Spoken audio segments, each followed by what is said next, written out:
wave party，你 O 唔 OK 啊？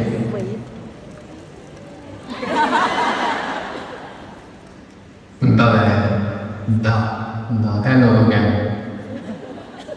去到做乜嘢啊？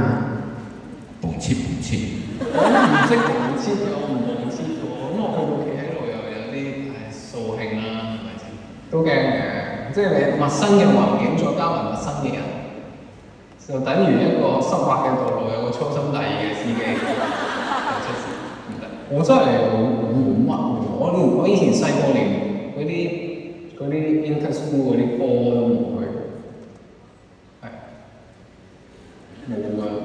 冇啦。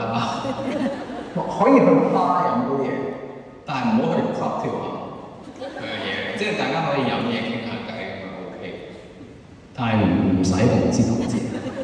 如果你去睇 show，個 show 突然之間變咗 party mode，要你起身蹦切蹦切，咁你又得唔得咧？我會起身，但係唔會蹦切蹦切。即係因為大家都起身，咁咪一齊起身啦，咁我氣氛係真係好，咁氣氛係 OK。就係啦，起身，即係個起身已經係投入同埋嗰個參與度係高咗，聽眾或者有場嘅觀眾或者 house 當中都會有啲人比較 high 啲嘅人。咁呢個亦都係啦，即使係 party night 俾你入到場，就算大家要起身咪起身，你都唔一定要同知，即係就係隨波而不逐係咁解，即係可以大家咁做，好下參與一下咁，但係你嘅參與程度會有幾盡咧，就係你自己決定。去完呢個 party 之後，我覺得大家都要即係唞翻3、5、7日，因為都勁㗎嗰個 energy。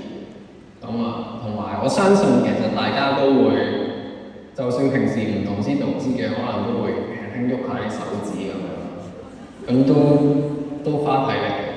咁所以休息下，我覺得去完 party night 就要休息，飲多啲水，同埋我仲有一樣嘢就係我自己其實咁多晚唔同嘅 night 其實都有少少係 fulfill 自己嘅一啲幻想。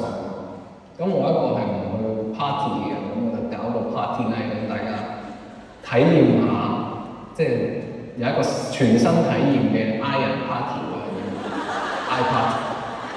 好啦，就好似今晚咁 party night，但係觀眾企喺度冇反應，你 O 唔 OK 啊？俾啲聲嚟聽下。